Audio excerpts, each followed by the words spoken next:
Holiday headbanging. Oh yeah.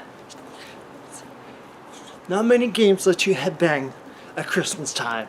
And this is Headbangers in Holiday Hell. And it's pretty much Lemmy Kilmister of Motorhead, rest in peace, in a Zombies Ate My Neighbor clone Christmas time game. Because it plays exactly like Ghoul Patrol or Zombies Ate My Neighbors. Even the developer admitted, hey, this is what we are aiming to do, make our own version essentially of Zombies Ate My Neighbors. Yeah, so Santa pretty much and his elves are pissed off that you're not celebrating Christmas this year, and for some reason this really ticks Santa off, and he shows up and he takes out some people in the crowd, and I'm like, wow, this Santa's really angry. It's a violent night. And yeah, he's upset that you're not supporting consumerism, you're not buying gifts, you're not, you're just being, I guess, selfish in Santa's eyes. So he's not happy with that. He shows up and he tries to take you and your friends, biker friends, metalhead friends, out. And yeah, he put you on his naughty list for not supporting consumerism. So you have to rescue these other headbangers along the way who also refuse to conform to expectations of the holidays. So this sounds like a really mean Santa, unfortunately. And yeah, that's how this game starts. It's a roguelike, so the game expects you to play through the whole path in a single setting, which may take an hour or so. I stopped after level 2 or 3. I had enough. I've played this type of game before. There are upgrade points. You can unlock the later weapons. I saw like a water pistol or Uzi or something that you start off with, but apparently there's a few more. I heard a flamethrower, I'm not sure. But apparently you have to grind and play through the game multiple times to get it, so I sort of stopped there. The graphics, as I said, they're a huge nod with Zombies Ate My Neighbors. Like, everything feels like, this feels like an unofficial sequel to Zombie Ate My Neighbors starring Lemmy of Motorhead. And it's got a metal twist to it. It's a twin-stick shooter, and apparently there's some bosses or mini-bosses, but I didn't play that far. I wasn't super excited about this because it sort of got the feel of the game. So you can also overdrive your weapons. I didn't need to. I found like the elves weren't that hard, at least at the beginning of the game. And like mostly you're fighting crazed elves apparently. As all the enemies I saw. Apparently there's also like weirdos like reindeers, but mostly elves.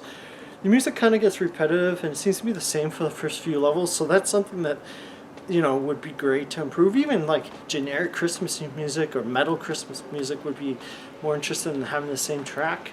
Then there's like quips from the enemies and characters, and they're just fired off too quickly, too often, and that's no good. It just makes the game feel kind of stale, and I think that's what turned me off from continuing playing, because like there needed to be more sound clips, and yeah, there needs to be other sounds so it doesn't get old by level 2. Like, I only finished the first level, I'm like, I've already heard this sound file, same sound file a few times, so oh my gosh. I know it's a roguelike, but yeah, each player will be 3 levels in the suburbs, 1 in a mall, then there's a boss, then it repeats. Yeah, apparently you'll just mostly be fighting elves, so it's kind of a shame there's not more diversity in the enemies.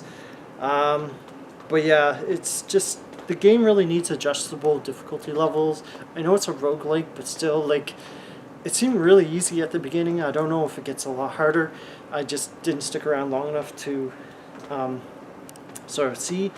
It's going on sale. It was the Steam Winter Sale when I wrote this. It just ended for $3.19. Regular price is $7.99. Unless you're a huge fan of Zombies Ate My Neighbors, it's more a curiosity. The fact that there's a game like Zombie Ate My Neighbors after, what, 20 years or something? Actually, over 20 years. Almost 30 years, I think, at this point. So it's kind of cool to see a semi-sequel, even if it's not an official sequel and it's not as polished. Whoop. There we go. Yeah, if you really want to play something like Zombies Ate My Neighbors and you're tired of that and Ghoul Patrol, try this out. It's not super expensive.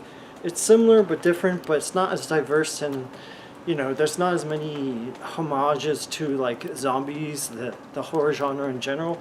I'd say it's a solid 8 out of 10, honestly, even though I have these complaints and it's not as detailed as I would probably like it to be. Yeah, as long as you keep your expectations in check, it should keep you entertained for at least one playthrough, and hopefully we can get a sequel. That's what I'm hoping. All these criticisms and, you know, 2-player mode would be nice. That would really help. More weapons, costumes, definitely, like unlockable costumes. More unique enemies and bosses.